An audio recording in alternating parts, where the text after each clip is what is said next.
The South Today Bulletin, proudly brought to you in association with MoleMap, the skin cancer detection specialists.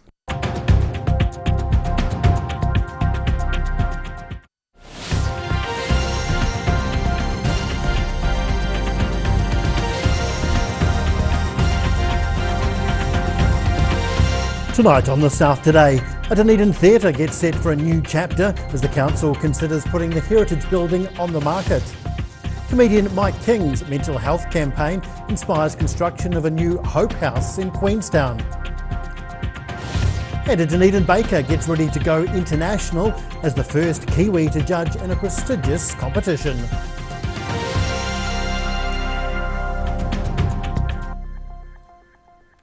Kia ora, good evening, I'm Dave Gooselink. Dunedin's Fortune Theatre could be on the way to a new life, with the City Council looking to put the heritage building on the market.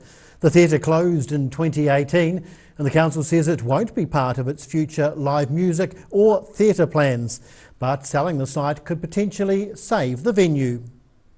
Taking in the years of memories from a once great theatre, with hope on the horizon to keep some of those memories alive. Dunedin's historic Fortune Theatre has been sitting derelict since mid-2018 after its board decided it was no longer financially viable to keep the professional theatre running.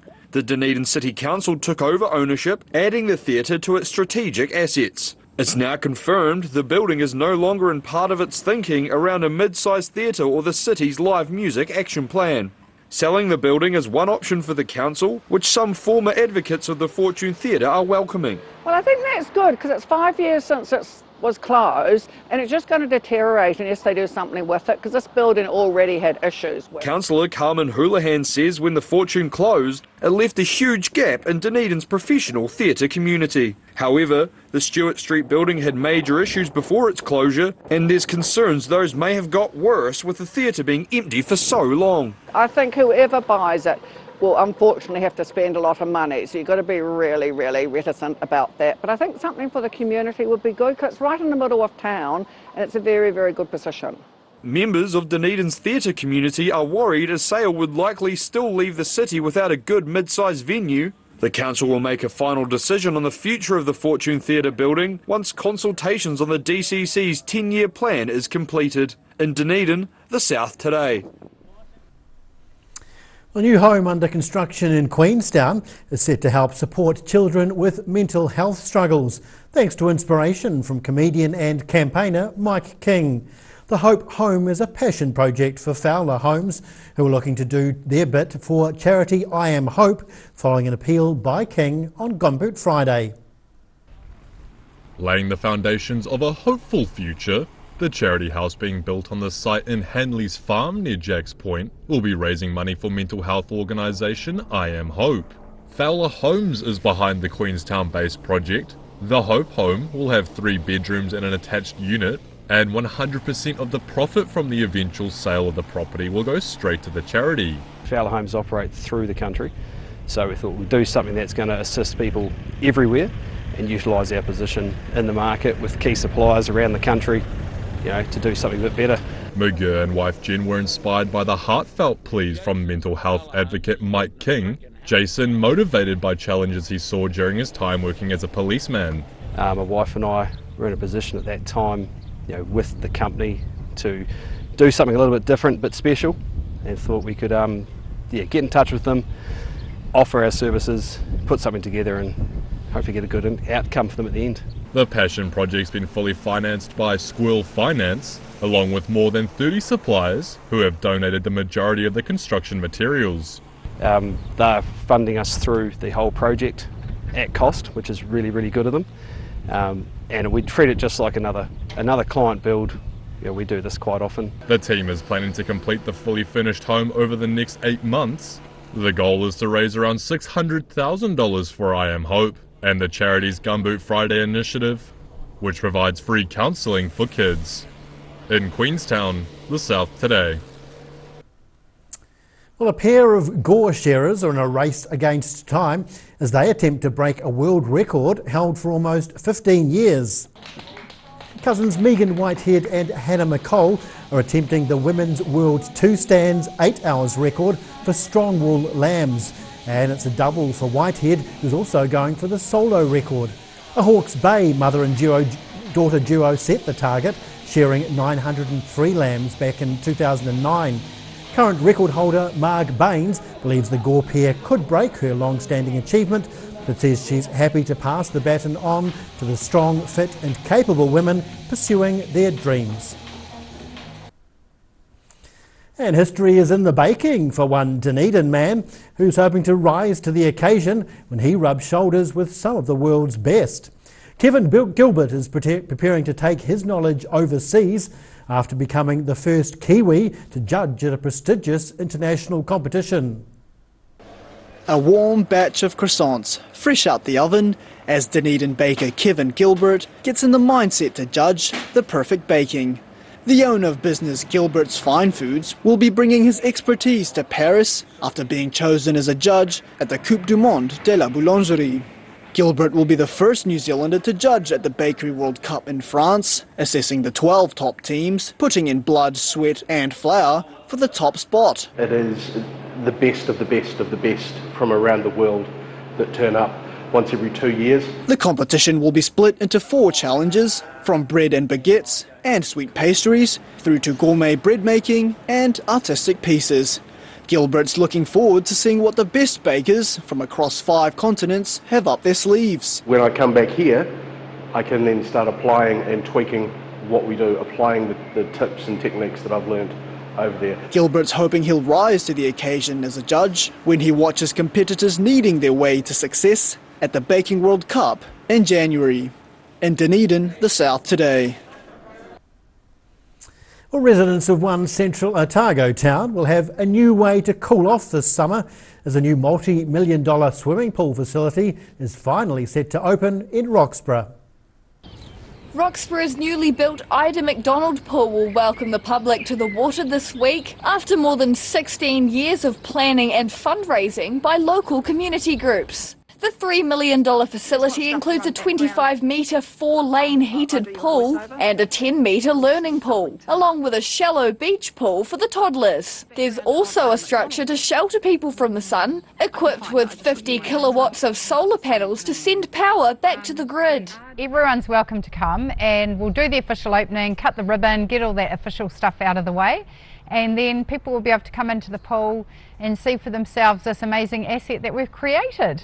The new pool replaces Roxburgh's old 89-year-old pool, which was demolished last year. The opening ceremony is set to make a splash this Sunday.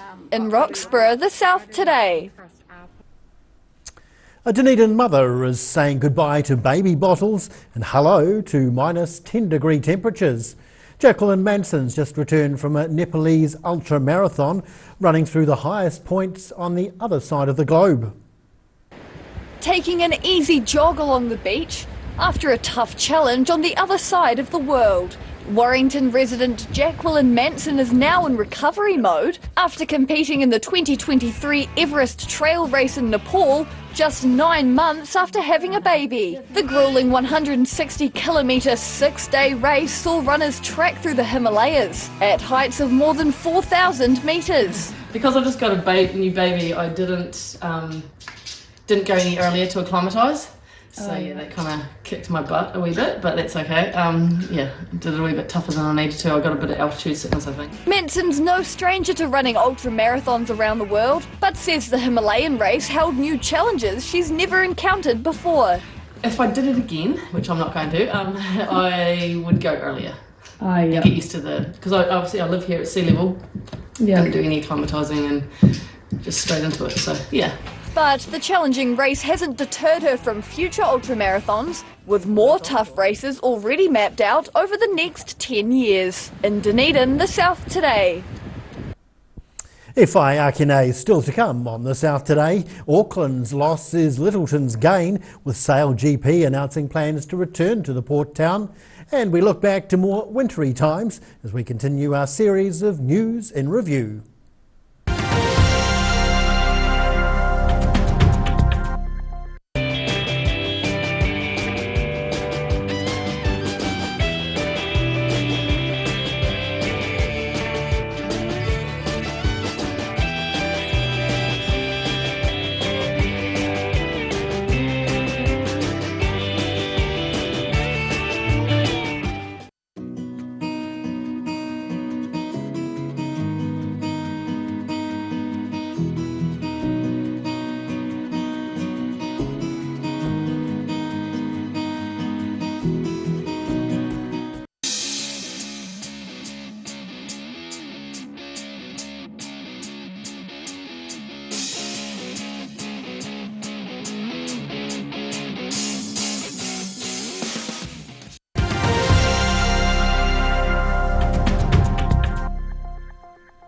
Welcome back.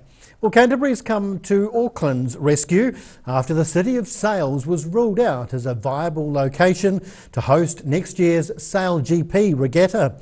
Organisers have announced the March 2024 round of the Global Sailing League will now be held in Lyttelton, which hosted the event's successful New Zealand debut earlier this year. Sail GP is racing back to Christchurch next year. Lyttelton is again set to host the New Zealand leg of the Global Sailing League competition in March 2024. The Canterbury port town has stepped in as a late replacement after initial plans to stage a leg in Auckland were scrapped. The Christchurch City Council spent $4 million upgrading Lyttelton's naval point for the inaugural event. That money will be well spent as the town gets ready to transform into a vibrant race stadium again, hosting around 22,000 spectators across the weekend. Lyttelton's natural amphitheatre proved to be a worthy venue, allowing thousands of people to fill the fan zone and line the shoreline to watch some of the world's best sailors battle it out in the harbour. Sail GP made a 4-year commitment to visit New Zealand, but the original plan was for the annual event down under to alternate between Christchurch and Auckland. The region's economic development agency, Christchurch NZ, says this year's event was watched by millions of viewers worldwide, injecting an estimated $28 million into the New Zealand economy. In Lyttelton, the South today. And now we continue our look back at the Southern News and Review. August saw wintry blasts across the south. A long-serving Dunedin MP said farewell to politics, and rest home carers got a breath of fresh air as COVID-19 restrictions were lifted. A taste of the icy blast of extreme weather that ravaged the south to close out the last month of winter. The late winter snow dumpings caused carnage on southern roads, with a number of crashes along Dunedin's Stewart Street as vehicles lost control on the black ice created by the freezing overnight temperatures. Queenstown also had its fair share of snow, which caused several fender benders on the streets, and another blast left some tourists stranded as the Crown Range route between Wanaka and Queenstown was closed. The extreme weather didn't stop there. A Canterbury farm getting flooded by the Hallswell River after heavy rainfall reversed the drainage system, causing it to overflow. We have been at this property 3 years now. This is the second winter that we have had a moat around our house. Sitting Dunedin Labour MP David Clark said goodbye to politics, bidding farewell to Parliament with his valedictory statement after 12 years of service. But as one left, another started their political career on a more local scale. Southland radio presenter and former NZ Idol star Steve Broad was sworn onto the Invercargill City Council after winning the by-election for a vacant council seat by more than 1,200 votes.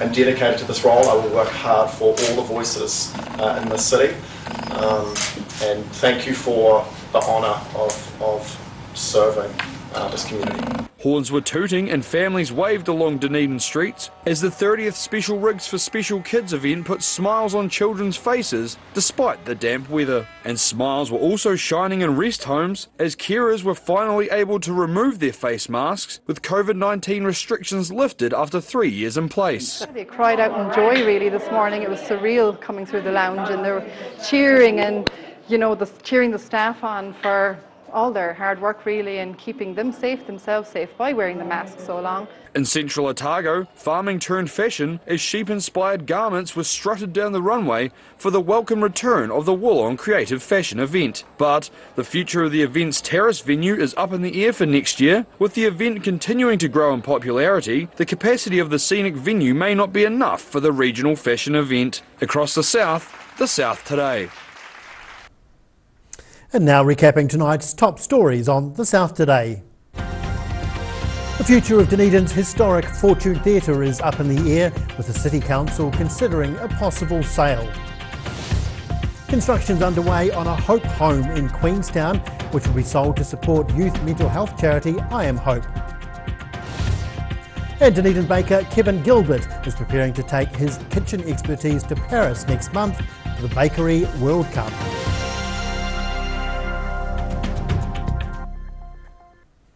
And that's the news this Friday. We'll see you again next week for more news and videos from the Southern region. Mā te wā.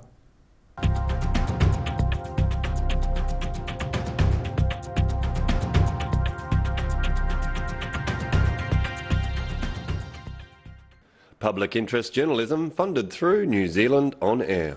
The South Today Bulletin proudly brought to you in association with MoleMap, the skin cancer detection specialists.